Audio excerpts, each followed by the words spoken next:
Di dunia yang semakin gaduh oleh ambisi dan kekuasaan, pernah hidup seorang lelaki yang tidak mencari tahta, tidak pula mengejar kekayaan. Yang ia cari hanyalah satu hal, kebijaksanaan. Namanya Al-Farabi. Di tengah pertarungan politik dan perebutan istana, ia duduk tenang menulis tentang negeri impian, sebuah kota di mana pemimpinnya adalah orang paling bijak, dan rakyatnya hidup bukan untuk saling bersaing, tapi untuk saling menyempurnakan jiwa. Kini, lebih dari 1000 tahun kemudian, mungkinkah mimpi itu masih relevan? Di sebuah kota kecil bernama Farab, lahir seorang anak yang tak banyak diperhitungkan bangsawan. Ia tidak dilahirkan di istana, tidak dikelilingi emas. Tapi sejak kecil ia sudah haus akan pengetahuan. Ia lebih senang membaca daripada bermain? Lebih tertarik pada pertanyaan daripada jawaban. Dari Farab ke Baghdad, dari Haran ke Damaskus, ia menjelajah tanpa henti.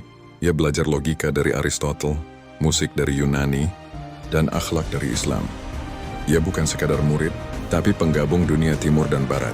Dialah Al-Farabi, yang kemudian dijuluki guru kedua setelah Aristotle.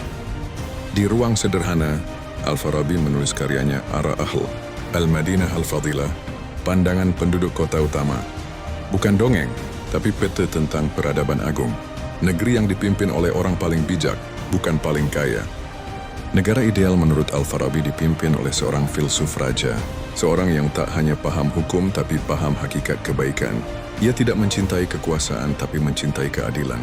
Ia memimpin bukan karena ingin dihormati tapi karena ia tahu rakyat adalah amanah. Bagi Al-Farabi, negara yang baik tak bisa dibangun dari sistem politik saja, tapi dari jiwa manusia. Jiwa yang tahu tujuan hidupnya, mendekat pada kesempurnaan pada Sang Pencipta. Masyarakat ideal dibagi bukan atas kekayaan, tapi atas kemampuan berpikir. Ada yang menjadi pemimpin, pelindung, dan pekerja. Semua punya peran, Dan semua sama penting, selama mereka menjalankan peran dengan adil dan berilmu. Tanpa ilmu, negara akan jatuh pada takhayul dan kekacauan. Bagi Al-Farabi, pendidikan adalah pondasi. Pemimpin tanpa ilmu akan membutakan rakyat. Rakyat negara ideal adalah mereka yang mencintai pengetahuan. Mereka berdiskusi, membaca, menulis, dan tidak mudah terprovokasi. Mereka tidak hanya mengikuti, tapi berpikir. Al-Farabi juga menggambarkan kebalikan dari negara ideal, negara jahiliyah.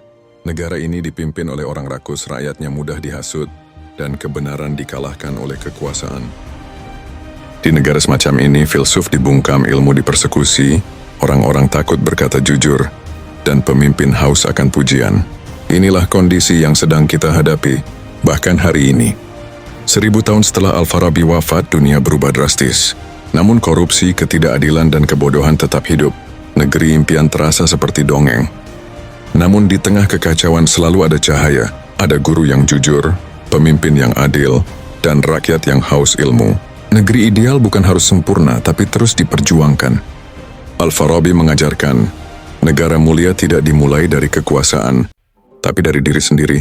Jadilah warga negara utama, berpikir jernih, berkata jujur, dan berbuat adil, meski tak terlihat. Negeri impian bukan utopia. Ia adalah jalan yang harus dilalui oleh orang-orang terpilih. Kita semua bisa ikut membangun kota utama. Jika kita mau mulai dari hari ini,